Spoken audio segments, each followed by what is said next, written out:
state semifinal football on the Jersey Shore. I'm Rich Crampanis. Thanks so much for logging on to ShoreSportsZone.com to check out our playoff highlight show. And if there's one thing we learned tonight, it's going to be a very, very busy first week of December for us. That's because the Shore Conference shined on the big stage. We've got 5 games of highlights to bring you tonight, including 4 Shore versus Shore matchups. The winners head to the state finals. Let's get started here in Middletown. The Civil War, North against South, with so much on the line. Let's check out the action. Thanks to Tom's Ford for sponsoring Shore Sports Zone's coverage of Middletown South. Crowd of over 4,500 at the Swamp. Believe it or not, the first time ever these two teams have met under the lights. They always play on Thanksgiving Day. Now, Middletown North, without a doubt, the underdog, so they're throwing everything at South right out of the gate. That's Chad Freshnock in at the Wildcat. But check out this play. Dwight Wilkerson. Who's that guy at wide receiver? Oh, it's the quarterback, Donald Glenn. Brendan Kuby. What a great catch all the way down to the 30-yard line. North is on the move, but the momentum comes to a screeching halt because on the next play, Glenn is picked off by Tom Coffey. What a huge play this is. You know, the North defense got to stop, and then they were driving on offense. And now, 2 plays later, Cole Rogers, check him out. Shedding tackles. Rogers is the real deal. 28 yards. The extra point is no good. It's 6-0 Middletown South. The Eagles defense settles in. James McCarthy has been doing it on both sides of the ball all year long. Great quarterback sack right there. And now the South offense goes to work. Matt Mosquera to Spencer Peerless. That's a gorgeous ball and a great catch. Same drive, 3rd and 9. Peerless in the flat. A 15-yard scoring play. And now Middletown South has a 13-0 lead. But the Lions always were hanging around in this game. Here's Matt Dombrowski with a big hit. Corey Baliatico with the recovery. And then another critical play in this game. Glenn to Brendan Kuby. He's got it. He's looking for those extra yards, but we're going to stop it right here. Take a look at 15. That's Tom Marin. You see the 2 guys on Kuby? A lot of guys might give up on the play, but Tom Marin's going to do the classic strip move. It looks like he's going to start the lawnmower. Watch as we start this play up. Marin, 15. Give me that. What an absolutely critical play. North could have been down 13-7 at the half. Instead, it's South ball, 13-0. They march right down the field. 15 seconds to go. Check out Mosquera. The poise here is just awesome. And Tom Coffey makes an incredible catch in the back of the end zone. Gets both feet in. 5-yard scoring play. And those 2 turnovers were just so huge. 20-0 Middletown South at the half. On the opening kickoff, more trouble hanging onto the football for Middletown North. Connor Welsh loses the handle. Robert Hulse with the recovery, and Middletown South pounces right on that opportunity. Spencer Peerless had a great game. Catch here inside the 5-yard line. It sets the stage for Cole Rogers. Great blocking by the O-line. His second TD of the game makes it 27-0 Middletown South. Most teams would fold up shop going up against the number 1 team in the state, but not these Lions. Chad Freshnock scores from a yard out, so Middletown North's on the board. It's 27-7. And then here, the onside kick. The Lions are able to come up with it. And right after the onside kick, on the very next play, here's Glenn. He's going for the big one. And Brendan Kuby comes down with it. Wow, 55 yards. Hey, all of a sudden, from 27-0, in the blink of an eye, it's 27-14. But this Middletown South team has so much experience and so much poise. Cole Rogers puts everyone at ease. A 33-yard touchdown run, his 3rd score of the game. That made it 34-14. And Middletown North, quite simply, plagued by turnovers. Glenn is picked off by Max Imshow. That's the 4th turnover for Middletown North. And Cole Rogers closes things out with his 4-yard touchdown run. That made it 41-14. And the Middletown South Eagles are on their way to MetLife Stadium to play for a state championship. 41-14 is your final. Look at those numbers for Cole Rogers. 20 carries, 210 yards, 4 touchdowns. Middletown South will play Phillipsburg at MetLife Stadium. We'll get the exact date and time on Sunday, posted on ShoreSportsZone.com. But before that, in an awkward situation, these same two teams will meet this Thursday in the annual Thanksgiving tradition. At stake there, the A North crown. And after the game, Steve Antonucci, proud of his team, and they have 2 championships to play for over the next 2 weeks. This is what we wanted from day one. We walked off the field last December without anything, and we fought back to get here, and now we got 48 minutes to see if we can get one. It's all about the offensive line, the blocks on the from the wide receivers. I mean, without them, the drive stall.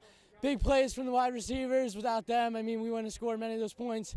Big plays by Matt Mascara. I mean, he's the leader of the offense. Does big things for us. Well, next week we're just looking to get the conference championship. That's it. We don't want to share it. We don't want to share it with anyone. We want it. We didn't get it past 4 years. We want it. And the States, that's another story. We lost last year. We're hungry. We're going to come. We're going to play our hardest, and we're going to come back with it this year. Thanks to Paver Restoration for sponsoring Shore Sports Zone's coverage of St. John Vianney. Shore Sports Zone's coverage of Red Bank Catholic is sponsored by Surf Taco. Let's head to Homedale, where St. John Vianney putting an unbeaten mark on the line against the defending state champ, Red Bank Catholic. A much-anticipated matchup, and the Lancers, they made a major statement in this game. Up 7-0 in the first, Chris Chukwuneke. Boy, I've been pronouncing his name all wrong. I got it right now. This kid deserves his name pronounced correctly. Chukwuneke. An 11-yard touchdown run makes it 14-0. RBC's defense trying to make something happen. Here, the defense able to cause a fumble. Anthony Brown loses the handle, but it was just a brief roadblock for St. John Vianney because Chukwuneke is back at it again. This is not only a Play of the Week nominee, this might be one of the best touchdown runs of the entire season. Oh, man. 29 yards for Chris Chukwuneke. That was awesome. 21-0 St. John Vianney in front.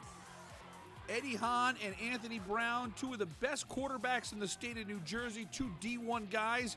Here's Hahn, picked off by Anthony Brown. Brown playing defense in the postseason. And St. John Vianney turns that offensive machine and cranks it right back up. Boy, this Anthony Brown is something else. I hope everyone is enjoying watching this young man play. He's special. Look at him elude the rush right there. Finds Calvin Beatty for a great game. And it sets the stage for Jeff Sheard. A 12-yard touchdown catch from Anthony Brown makes it 28-0. And how about we shine the zone spotlight on Jeff Sheard? It's easy to get lost in the shuffle in the St. John Vianney offense. You got Michael Stapert and Marquay Ellington. So many weapons. This Jeff Sheard guy does it all. He's a good defensive player. He gets it done on special teams. Hey, he's easy to please. His favorite food, everything. Big fan of the Pats and would love to have dinner with Kobe Bryant. Great job by Jeff Sheard. You can see all our zone spotlights. Just head over to ShoreSportsZone.com and click on In the Zone. Third quarter action now. Eddie Hahn is able to get RBC on the board. This is a 31-yard touchdown pass to Zach Bear that made it 28-6, but it was all St. John Vianney in this one. Brown showing that arm strength. Look at that ball. Michael Stapert. How many big yardage touchdowns does Michael Stapert have this year? Wow, it's a lot. Second TD of the game for Stapert that made it 35-6, and you got the Lambeau leap. How about the Lancer leap into the student section? That student section has been outstanding all year long. The St. John Vianney defense allowed no more points after that opening third quarter touchdown. Here is Samuel East with the INT, and the Lancers made no questions about who the dominant team was in this football game. Anthony Brown, a 35-yard touchdown run. He had 3 TD passes along with a TD run, and the scoring is capped off when Zaire Sterling, another playmaker in that backfield, finds the zone from 11 yards out. St. John Vianney is heading to MetLife Stadium. 49-6 is your final. Congratulations to head coach Jim Portella at Red Bank Catholic on another outstanding season. They won it all last year. They reached the state semifinals. The end of a great high school career for Eddie Hahn and Liam Smith, who are heading to UConn and Duke, along with the rest of those RBC seniors. But it is St. John Vianney making the statement with this convincing win.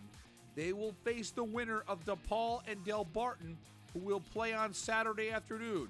After the game, our TJ Brustowitz got post-game reaction, starting with Derek Sadinsky, the first-year Lancers coach, who is most impressed with what his team does week in and week out. Our program of what we did this season, it's really more about St. John Vianney. I mean, the place has been literally out of control with their school spirit and supporting us. Like, for me, it's no big deal, honestly, going to MetLife. It's more important for my little guys and my kids to go there and for our program. For me, it was easy. They're the guys that played, and it was easy coaching these players. I mean, all week we've been hearing the talk. We haven't played anybody. We had a soft schedule. We don't play as a team all the time. But if you pay attention to our games all year, we've been playing as a team. So it really shows when you're focused, it's unstoppable. I think it's a nightmare for opposing coaches because when you have that many options you can go to and that many people you have to cover on the field, it just makes everything easier. Our slots are phenomenal. Jeff Shear doesn't get enough credit at slot. Michael Stapert, phenomenal deep threat. Marquis Ellington, another phenomenal deep threat. And me and Calvin in the backfield. It just makes Anthony's life a lot easier and just smooth rolling. Shore Sports Zone's coverage of Red Bank Regional is sponsored by Navasink Electrical. Shore Sports Zone's coverage of Ocean Township High School is sponsored by Manasquan Bank and AdPro Imprints. Let's head to Ocean Township, where the Buck Deck was out in full force, making the journey down Highway 35. RBR and Ocean in a rematch for the Central Jersey Group 3 title. Ocean looking to avenge that 16-6 loss to the Bucks earlier in the year. The opening drive of the game stalls for RBR. Jack O'Connor's punt, beautifully played by the Bucks coverage team. This is an awesome play, pinning them down at the 1-yard line. The Buck defense capitalizes on the field position. Kenny Pickett brought down by Chris Outerbridge for the sack. Later in the first quarter, 4th and 8, the RBR Bucks are going for it. Jack Nowitzki rolls out Sadiq Palmer. He's in the zone, 33 yards. Big time play call right there. It's 7-0 Red Bank Regional. But Ocean answers right back. Here's Pickett to Joey Aldarelli. This is a 56-yard pass play, and it sets the stage for Tyler Thompson on the counter. 11 yards for the dynamic senior. We're tied up at 7 with 2:48 to go in the first. Next possession for Red Bank Regional, it's Nowitzki to Matt Reardon. This covers 39 yards. Reardon had a long touchdown in the regular season game against Ocean, and this time around, it's Sadiq Palmer. 3-yard touchdown run, his second of the quarter. It's 14-7 at the end of one. And if you didn't get the memo, Sadiq Palmer can do it all. Here on defense, the interception for Sadiq Palmer. He did a great job of keeping his feet in bounds. That's why he's heading to Syracuse. Ocean will get the ball back, a chance to tie the game before the half. It's 4th and 6. Pickett's pass is deflected, picked off by Brian Fagan. At the half, 14-7 Red Bank Regional up a touchdown. Opening drive of the second half. Pickett to Joey Aldarelli. 30 yards, they call it a catch and a TD. We're tied up at 14 apiece. Late in the third quarter, Nowitzki taking a shot downfield, looking for Sadiq Palmer, but it's picked off by Grayson Studhoff. That's his second pick of the game. 14-14 at the end of 3. The RBR defense going to get the ball right back. Here's the key play of the game. Kenny Pickett is picked off by Jalen Willis. And Willis giving the Bucks fantastic field position. And Sadiq Palmer takes care of the rest. Third touchdown of the game for number 6. This one's from 5 yards out. Red Bank Regional takes a 21-14 lead. 2 minutes to go in the fourth. Ocean with the ball with a chance to tie. Here's Pickett to Aldarelli. Move the chains. 21-yard gain. The Spartans are driving. Pickett then looking for more. He's nearly picked off by Kavine Jackson. This would have ended the game, but instead the drive continues. 4th and 10. Pickett to Aldarelli, but he goes out of bounds before getting the first down. And that play right there ends the football game. And what a finish it was.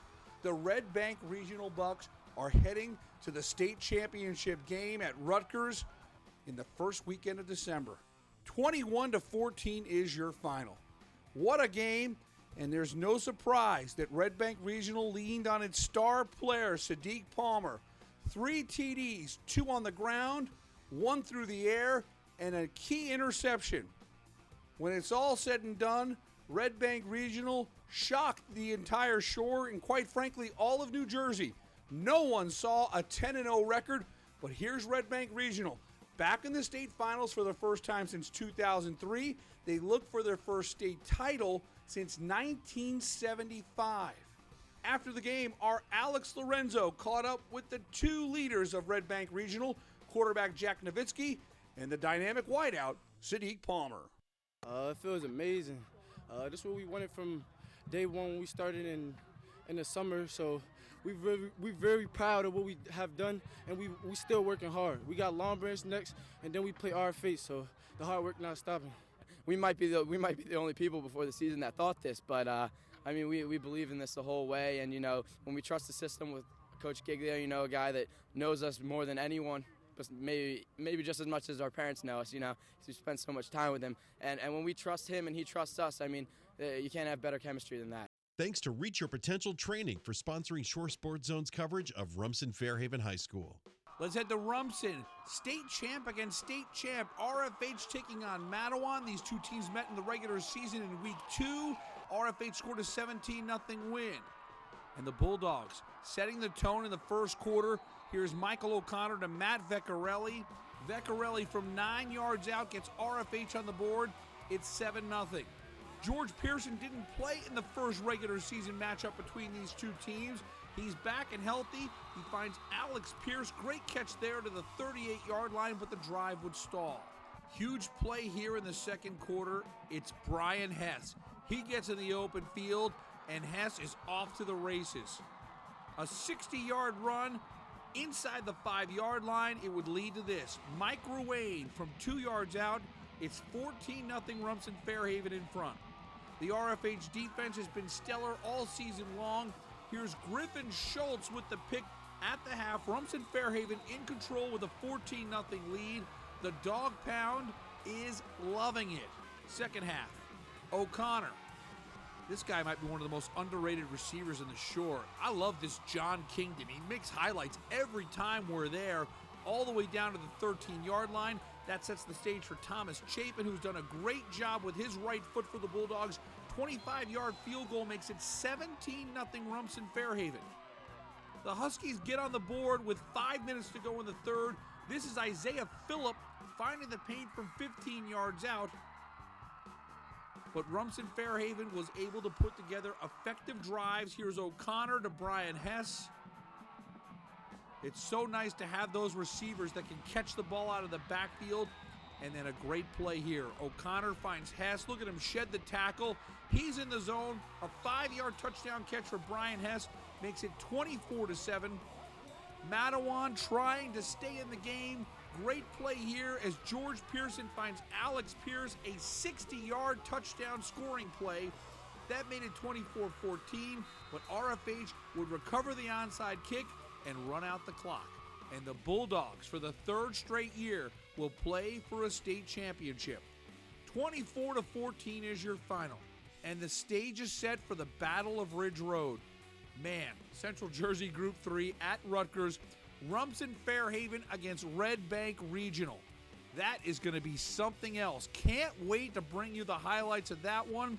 We will get you the exact date and time on Sunday when it's released by the NJSIA. After the game, post-game reaction from the Bulldogs, who knew it would be a great challenge to beat a talented Matawan team 2 times in one season. Both times, it was a really close game, 17-0 the first time. I mean, they're always a great team. We had to prepare a lot for them, and it was a really good game again. Had some nice stops. Between Vecchiarelli and Hess and O'Connor running the ball, we have a three-headed monster. I think all of them are starting to approach 1,000 yards rushing. I think maybe there's 700, something like that, 800, but they're pretty good. Shore Sports Zone's coverage of Brick Memorial is sponsored by Manasquan Bank. They're all fired up at Brick Memorial. Could the Mustangs reach the state finals? Brick Memorial taking on Allentown, who scored an upset win against Freehold Borough. On the very first play from scrimmage, Tim Santiago setting the tone. Look at Santiago go. A 54-yard run all the way down to the Allentown 10. But on 4th and goal from the 1, Ricky Matram would meet Tim Santiago and keep Brick Memorial out of the end zone. Allentown goes 3 and out. Brick Memorial gets the ball back. Eli Laverin fumbles, and the Redbirds take over on the 45. They put together a 6-minute, 32-second drive that covers 55 yards. It's capped off when Ricky Matram scores from 3 yards out, 7-0 Allentown. But Brick Memorial has an answer right away.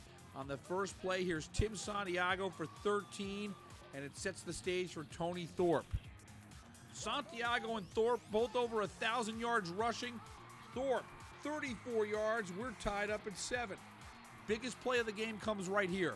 On the ensuing kickoff, Brett Massai lets the ball go, thinking it would roll in for a touchback, but the ball stops at the 1.